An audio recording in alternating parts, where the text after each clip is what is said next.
My heart was racing. I was about to make a phone call that had me absolutely terrified.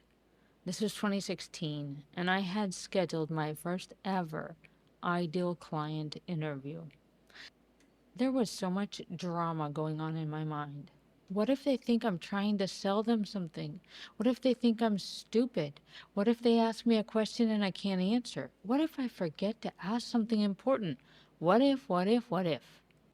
That's when I remembered what my mentor had told me about getting on calls with clients. Your business is not about you, it's about them. I was making it all about me. So I took a deep breath and I just prayed. Please put this in the highest service to those I serve and those that they'll go on to serve. And I hit that call button. Little did I know I was about to strike gold. Today I'm going to walk you through the most important thing you can do to grow your business: ideal client interviews. This is the process that has made my business successful, and every single time I've skipped it, I've had to backpedal later. But every time I've used it, I've gotten even better results than I could have imagined. Think for a minute like a consumer. Think like a customer. The reality is, we all love customized experiences. That this is exactly what I've been looking for feeling. But most businesses create products and services without ever hearing firsthand from their clients about the problems those products and services are designed to solve. This means that most businesses create products or services that may be nice to have, but they're not exactly what I've been looking for. What puts you in a class of one when you're building out your business is that the client sees that what you do is going to solve their specific problem. Now, I did not learn this the easy way. In my own first business, I offered a subscription to a bi weekly report for a few $1,000s a year. Getting sales was terribly complicated.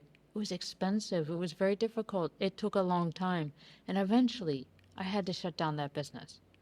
The reason that business failed is simple. I never asked anyone before I got into that business if they actually wanted a newsletter subscription. When I did start doing this process and finding out what my clients wanted, I learned that my ideal clients didn't have time to read. So they were not excited about a lengthy newsletter. Oh, but they were more than willing to pay for one-on-one advisory calls. In fact, they were happy to pay more per hour for those calls than they did for an entire year-long subscription to the reports. If you do these calls, you'll discover exactly what your clients want too, because you'll deeply understand their problems, how those problems affect them, and what constrains them in solving those problems on their own. When you have had several of these conversations and you know exactly what your clients are up against, you'll become the obvious choice. They won't want to work with anyone else. Whereas the other people in your area of expertise who just offer products without finding out what people really want, they will just feel like a generalist. So let's play this out with an example to illustrate. Say you're a nutritionist and you say, I help people achieve their ideal weight. That's kind of general, but it sounds pretty good, right? I help people achieve their ideal weight.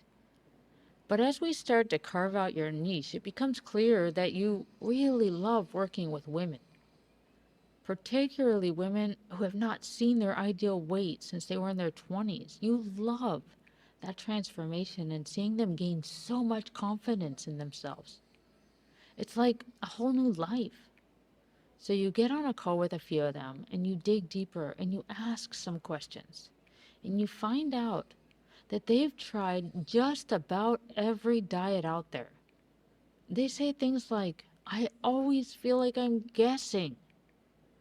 They're telling you the same exact thing. They say, and honestly, I don't have the time to cook really elaborate meals. And I always feel like I'm rushing.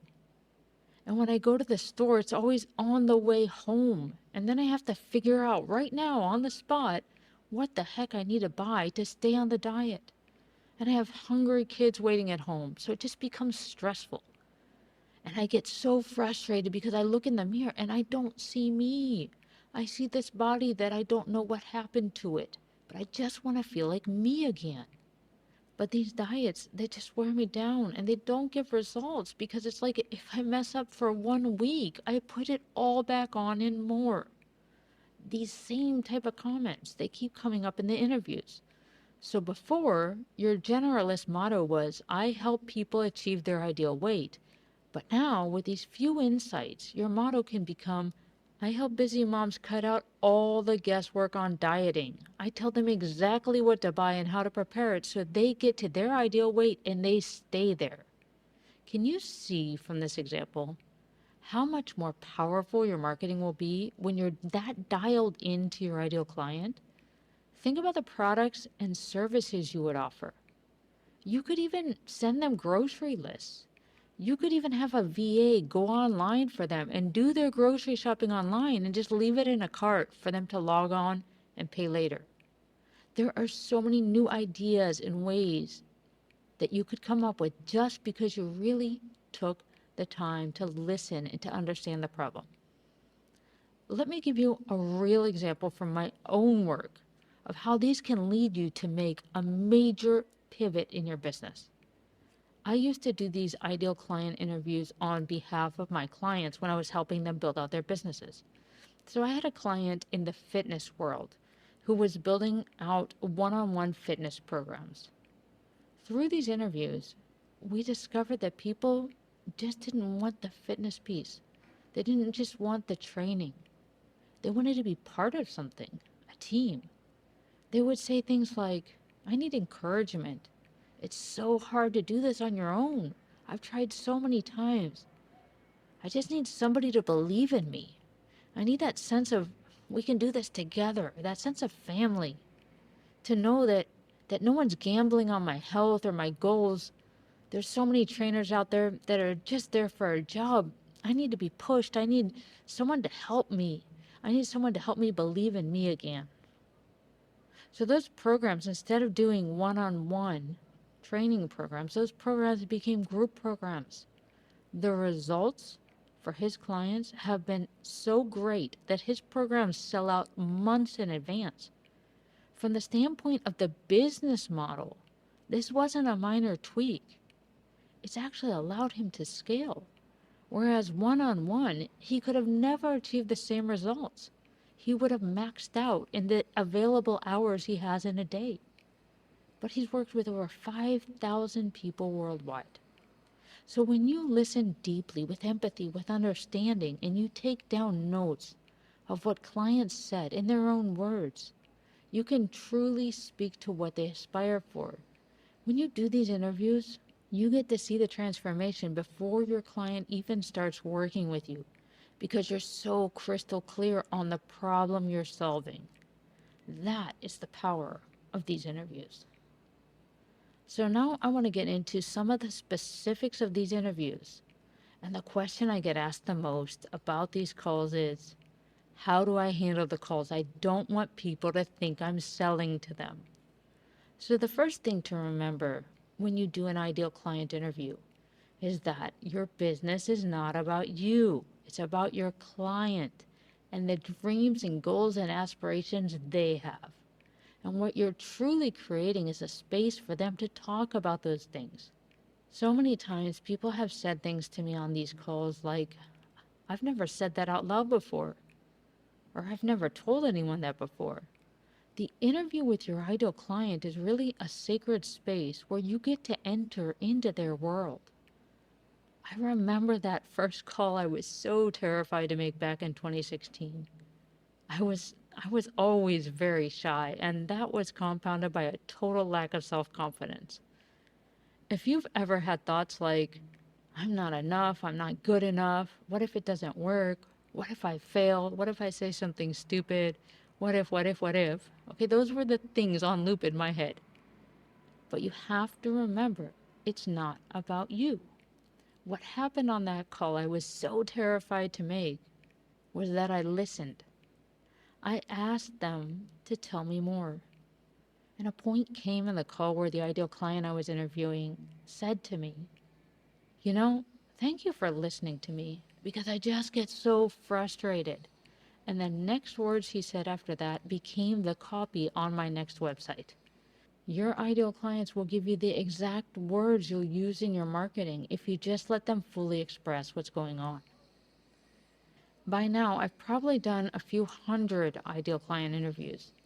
The people I'm interviewing, sometimes they even get choked up on the call because no one listens to anyone nowadays. No one shows that they actually care about you and what you have to say. Most times, people are just, they're only half listening and they're half thinking about what they're going to say next. So when you're a good steward of these conversations, people will tell you everything you need to know to really help them get to a solution. The objective of these calls is to ask questions, to be curious, and to learn about the client's problems, how those problems are wreaking havoc in their lives, what they've tried, what's worked, what has not. And of course, we want to get to understanding what specifically you could help them achieve that would be so valuable they would actually get out their credit card to do business with you. While I do have a full template for the interviews with questions, I go into these calls empty, without an agenda, and flow with the call. Because I've done so many of these, that's the way that I can be most present. Most importantly, don't go into these calls looking for them to give you a specific answer so that you can prove your hypothesis about what products or services you should offer. Don't go into these to validate the product idea you already have in your mind. Truly listen and understand the problems. Be open, be curious. You might discover that what is really going to solve the problem is something completely different than what you ever imagined. But you can only get that insight if you listen and truly understand the problems from your client's perspective. Otherwise, it's just like a researcher who sets out to prove their hypothesis instead of setting out to test it. So if you're setting out to prove something, you'll end up ignoring all the other variables that could have pointed to something else as a better solution. Now, before I wrap up, I want to give some examples of what the main questions for them to answer are in these interviews so that you can really tap into the problem. So I'm going to run through the main 5 areas to explore on the calls, and then you can adapt it for your business. The first thing you want to do is uncover the problem. So you'll ask questions like, what challenges are you facing with whatever problem area you solve? What areas of your life is it impacting? How is this impacting whatever they just said? Your business, your team, your results, your life, your health, family. How do you feel about the way things are going in that area of your life?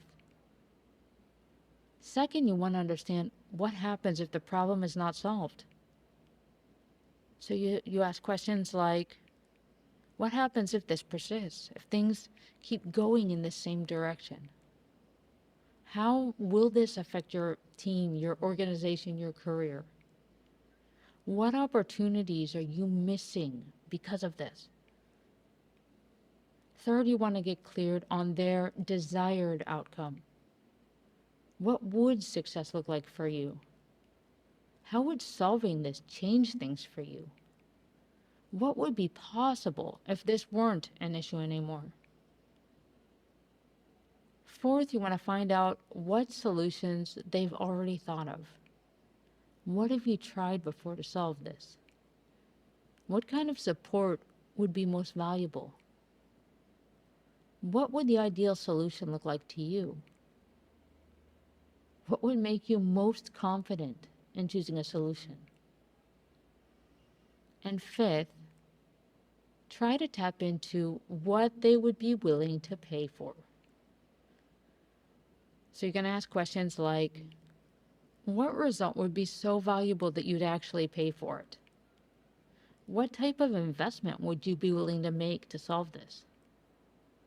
It's very important to ask, what would you not be willing to pay for? Remember, only interview people who fit your ideal client description. So there you have it. Ask questions, be curious, learn about your client's problems, and then, and only then, you can build solutions that will make you the obvious choice. These calls are not about you because your business is not about you. So give your ideal client a chance to be deeply listened to. So, right now, come up with a list of 5 people who meet your ideal client description that you can call. The interviews you do this week could completely change your business. They changed mine. They've changed every single one of my clients' businesses, not because of some secret psychological tricks or hacks, but because we're finally listening to what people actually want and what they're willing to pay for. I'm Melissa Marchand, helping accomplished professionals build consulting businesses they love. If you know someone who wants to become that obvious choice for their clients, please share this episode. And if you still haven't subscribed, go ahead and click that subscribe button right now so that you don't miss any other frameworks that will help your business grow.